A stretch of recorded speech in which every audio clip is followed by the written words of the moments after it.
All right, we are moving into our second section of chapter 6, which is called chi-squared goodness of fit. Now, we just started talking about categorical data, and now we're going to run a hypothesis test on categorical data. Now, we've been working with quantitative data up to this point and doing t-tests and all of those things and doing f-tests and everything like that. So now we're going to learn how to do a hypothesis test on categorical data. So if you want me to get my notes. Here we go. All right, so move my camera out of the way. There we go. Chi-squared goodness of fit test has this symbol here, chi squared, and this is our Greek letter for chi. So when do we use chi-squared goodness of fit?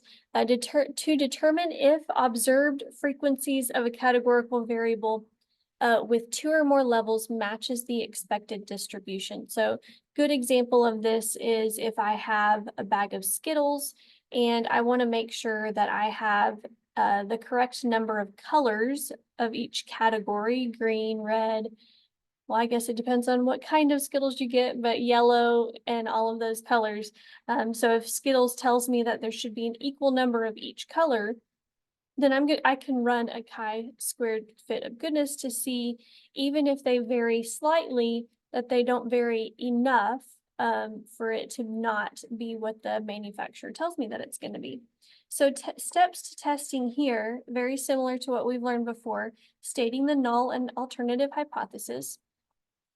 So null hypothesis being that the observed distribution matches the expected value. So let's say that I get my bag of Skittles and it says I should have equal counts for each color. And I end up running the test and notice that even though they're off by 1 or 2, it still does match the distribution that is expected of equal value. Your alternative hypothesis is the observed distribution differs from the expected. So if I get a couple of samples that have an outrageous number of reds, then it does not match what the manufacturer tells me or what Skittles tells me I should have in my bag. So we're going to, second step is to select the appropriate significance level. We're going to continue using 0.05 for our significance level. And our assumptions, we have a few assumptions here that need to be met to make sure that we can run this test with fidelity. So here's our 3 assumptions. We obviously need to have random samples. Our independent observations, I can't count the same number of Skittles twice, right? And our third thing here is sufficient sample size. All counts are greater than or equal to 5. So I need to make sure that I get a big enough bag of Skittles that's going to have more than 5 of each color. Our third step here is to analyze and compute the test statistic. So here's our formula for our goodness of fit test. So it's chi-squared equals the sum. Remember, this is our sum. Sum of the observed minus the expected squared divided by the expected value. So what does that mean? Well, the observed is the actual count values in each category. So let's say that I got a bag of Skittles and I counted all of my Skittles. So just keep in mind that this is not a percentage, it's the actual count of values in that category. The expected here is the predicted counts in each category. So if Skittles says that I should have equal numbers of each color and there's 5 colors and I have 50 Skittles in a bag and there's 5 colors, then I should have 10 of each color, right? So that would be the predicted counts of each category. We still have a degrees of freedom. It's the number of categories minus 1. So let's say I have 5 colors in a bag. Each color is a category. Therefore, my degrees of freedom is the 5 minus 1. So it would be 4 would be our degrees of freedom. We are using a new table for this section. Not too bad. It'll be okay. And then interpret the result. So number 4 here, what do we do with all of this information? We can fail to reject, which means that the population distribution does not differ from what was expected significantly enough to suggest that there is something wrong with testing. And then you can also reject. The population distribution does differ from what was expected. So there's actually something wrong with the sample. So let's do an example here. Based on, you've heard of Mendel, his famous pea plant experiments.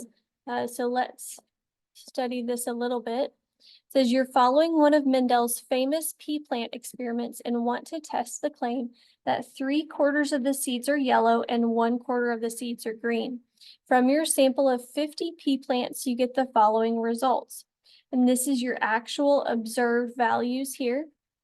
So we can put out here, this is observed. That you got 41 yellow seeds and 9 green seeds. So let's write our null hypothesis and our alternative hypothesis. Well, our null hypothesis, here's our claim, is that we have 3/4 of the seeds are yellow and 1/4 of the seeds are green. So my null hypothesis is that the seed color is 3/4 yellow and 1/4 green. And my alternative hypothesis is that the seed color is not 3/4 yellow and 1/4 green.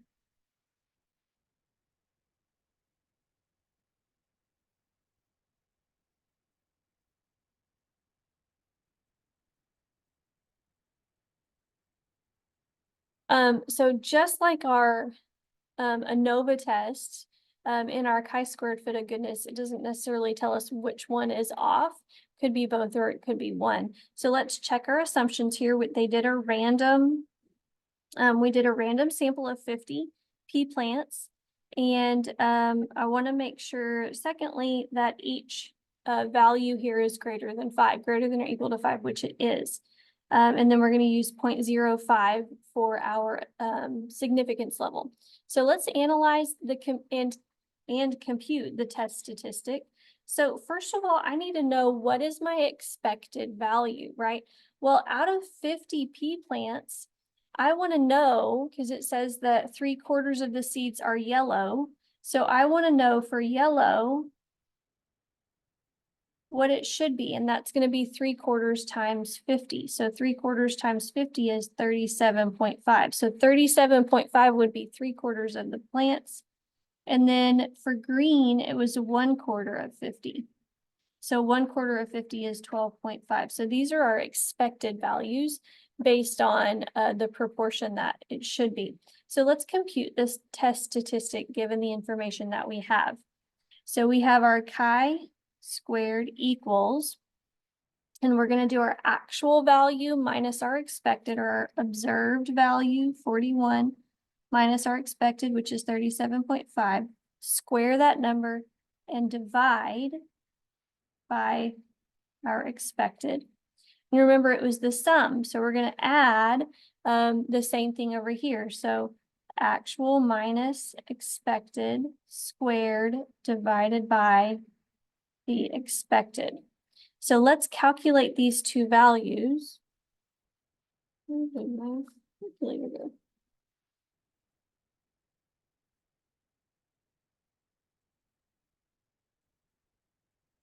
Howdy.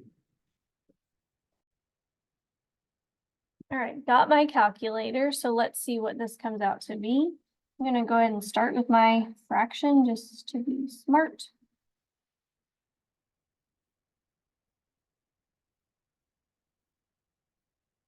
So let's see what this is. 0.33. This is 0.33. And then let's do the other one.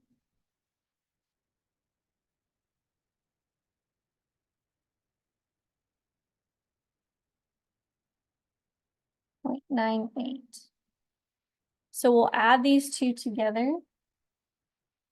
You can do this.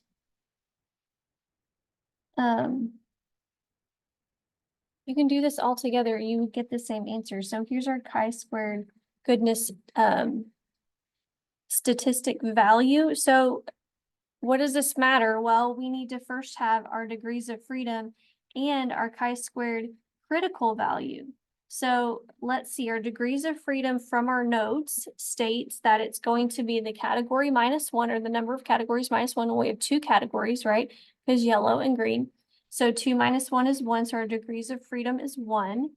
And so let's look at our table here. Remember, it's 0.05 and we're at 1. So our value is 3.841.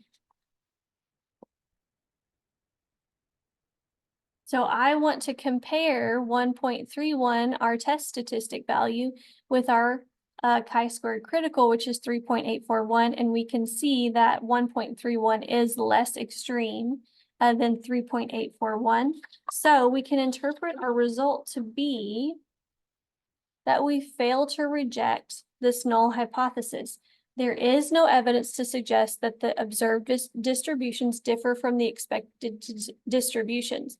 The chi-squared test statistic value is 1.31, which was less extreme than the chi-squared critical of 3.84, suggesting we don't have enough evidence to reject or to suggest that there was a difference. So even though these numbers are not the same, they're not so significantly different that if we grabbed more samples, that it would probably eventually round out to be about 1/4 and 3/4, because obviously our expected value, we can't exactly get 37.5 because you can't really calculate half a seed.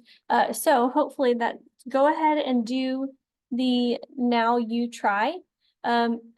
Calculate your expected value, run your test statistic. Notice that you have 3 categories here, and it tells you to use the critical value of 5.991, and we will check that one together. Good luck.